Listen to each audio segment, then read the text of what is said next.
अच्छा ये बात बता दो, ये बात जनरल परवेज़ मुशर्रफ को बिल्कुल बखूबी इल्म है, ये मोइनुद्दीन हैदर साहब भी जानते हैं वज़ारत दाखिला। ये उनको हमने कहा था कि फ़िलहाल वो सब डिप्लीटिंग लेयर की बात थी, हमने उसको मुस्तरद कर दिया था कि फ़िलहाल डुप्लीकेटिंग जो लेयर है वो इस वक्त ज़रूरी नहीं है। क्यों? क्योंकि विदाउट इंसुलेटर आप डुप्लीकेटिंग लेयर नहीं ला सकते, क्योंकि मुतज़ाद कौमें ये लड़ती रहेंगी। तो बहरहाल अब जो कंडीशन है वो एक दफ़ा फिर म्यूचुअल इंडक्शन की तरफ जा रहा है, तो हमें बड़ा सोच समझ के फैसला करना होगा, क्योंकि जो हमास इजराइल जंग थी वो अब ईरान इजराइल में तकरीबन कन्वर्ट हो चुकी है। तो हमें इस रीजन को भी देखना है, हमें इसको भी देखना है, हमें सेंट्रल एशिया पे हमारे ताल्लुकात बढ़ रहे हैं। सेंट्रल एशिया हम आम हो चुका है मुकम्मल तौर पर, यहाँ पर इकॉनमी के लिए यूएस चाइना रिलेशन इंपॉर्टेंट है। इस जगह पर यूएस चाइना रिलेशन बहुत ज़्यादा इंपॉर्टेंट है। यूएस चाइना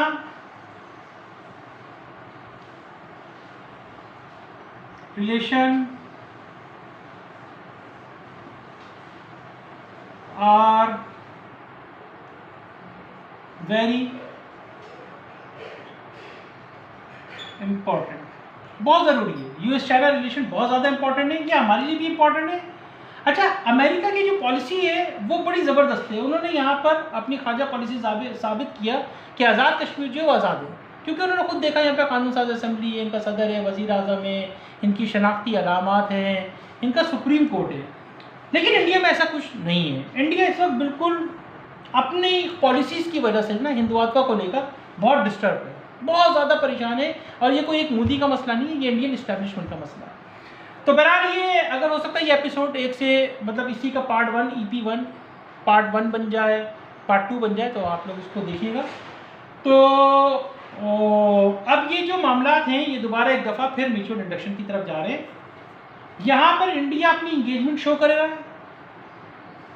सरहदी एरिया पर, कश्मीर को डिस्टेबलाइज करेगा। वो उनके वज़ीर दिफा कई दफ़ा झारयाना बयान दे चुके हैं, झारयाना कि जब हम लद्दाख में घुस जाएंगे तो हम इधर घुस जाएंगे, तो हम उधर घुस जाएंगे, हम गिलगित बल्तिस्तान पे घुस जाएंगे।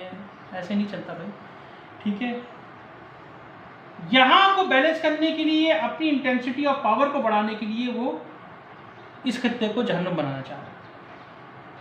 अमेरिका क्योंकि पीस प्रोसेस की तरफ जा रहा है और चाहता है कि पीस हो जाए यहाँ पर भी, इस खत्ते में भी और मशरिक़ वस्ता में भी, ठीक है। उसको भी किसी दिन डिस्कस करेंगे, लेकिन अभी फ़ौरन इसलिए क्योंकि अभी इस रीजन में जो है वो जो वहाँ कुछ फ़लस्तीन में हो रहा है ना, उससे ज़्यादा ख़तरनाक यहाँ होने जा रहा है। और इसकी वजह सिर्फ ये इंडिया है। इस इंडिया ने तबाही मचा दी है, ठीक है। सकाफत को लेकर, कल्चर को लेकर मतलब बड़ी अजीब अजीब से हरकतें करती है लोग। तो इंडिया यहाँ पर इस जगह पे मतलब मुदाखलत कर चुका है और वो तालिबान का इस्तेमाल कर रहा है दोबारा से। तो मैं तालिबान को कहूँगा भाई थोड़ा इंसान बने, शरीयत नाफिज करनी है ना, शरीयत आप अपने मुल्क में नाफिज करें। आपको किसने कहा? मैंने कहा ना, हज़रत खुतैजा रज़ी अल्लाह ताला के तरह औरतों को वहाँ हुकूक दें, माशी सरगर्मियों के, तालीम लेने के। आप लोगों के हुकूक छीन रहे होते हैं और बता रहे होते हैं कि इस्लाम में ऐसा कहाँ है, ऐसा कुछ नहीं है। यहाँ तक कि ख़ातमुन नबीन हज़रत मोहम्मद मुस्तफ़ा सल्लल्लाहु अलैहि वसल्लम का आखिरी खुतबा है कि किसी अरबी को अजमी और किसी अजमी को अरबी पर कोई फ़ौक़ियत नहीं है। हत्ता कि उन्होंने काले गोरे को भी कहा, काले गोरे की जंग चल रही है ना, वो मतलब ख़ातमुन नबीन हज़रत मोहम्मद मुस्तफ़ा सल्लल्लाहु अलैहि वसल्लम पूरी दुनिया के लिए मशले राह है, वो हिदायत का सरचश्मा। ऐसी दुनिया उनको दुनिया का अजीम तरीन इंसान नहीं मानती। अल्लाह ने उनको हिकमत दी, उन्हें बशारत दी, वो दुनिया के लिए आए थे, इंसानियत के लिए आए थे, दीन इस्लाम के लिए आए थे। तो आप फजूल के काम ना करें। आप चाहते हैं जंग लड़ना, लाओ भाई लड़ लो, कोई फ़ायदा नहीं होने वाला।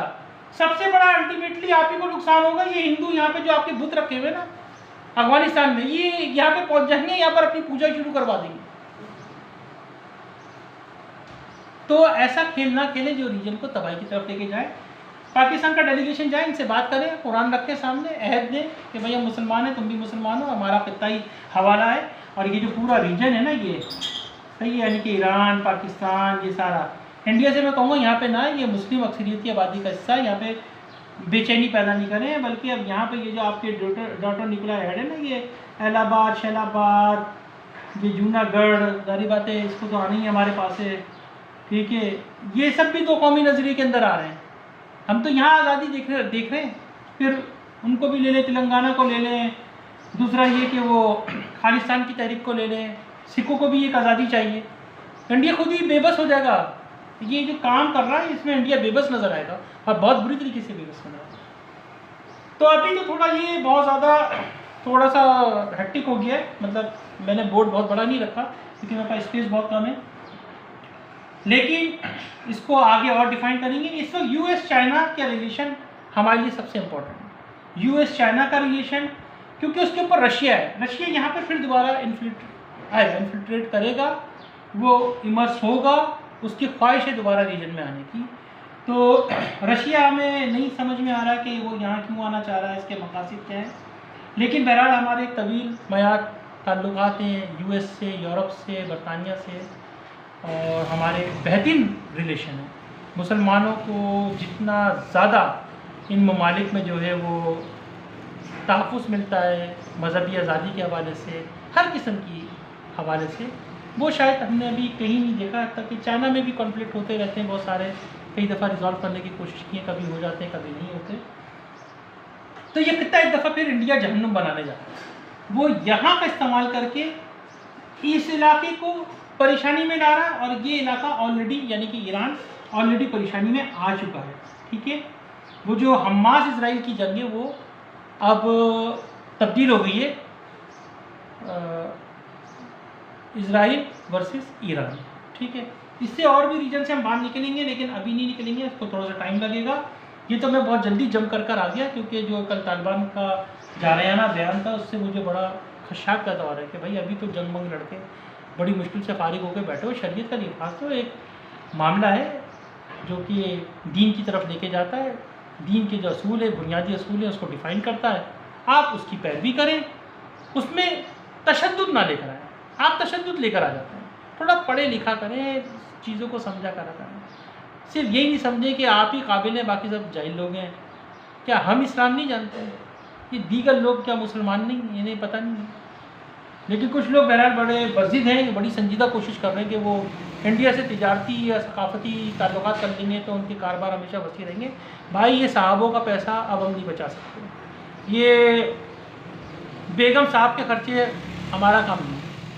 बिजली आप नहीं देते, गैस आप नहीं देते, जो देते हो वो इतनी महंगी देते हो कि कौम यहाँ पर रह नहीं पा रही, मर रही है कौम आपकी, मर रही है।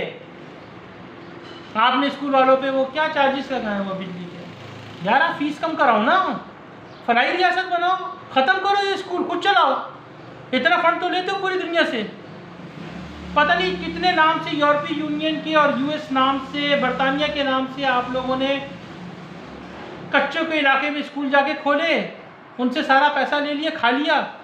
उसके बाद वो अस्तबल बने हुए, कोई भैंस का बाड़ा बना हुआ है, कोई घोड़ों का अस्तबल बना हुआ है, क्या मचा रखा है, डिस्पेंसरियों में कुत्ते पल रहे हैं। ये इसलिए आपको हुकूमत देते हैं। हुकूमत आपको इसलिए नहीं दी गई है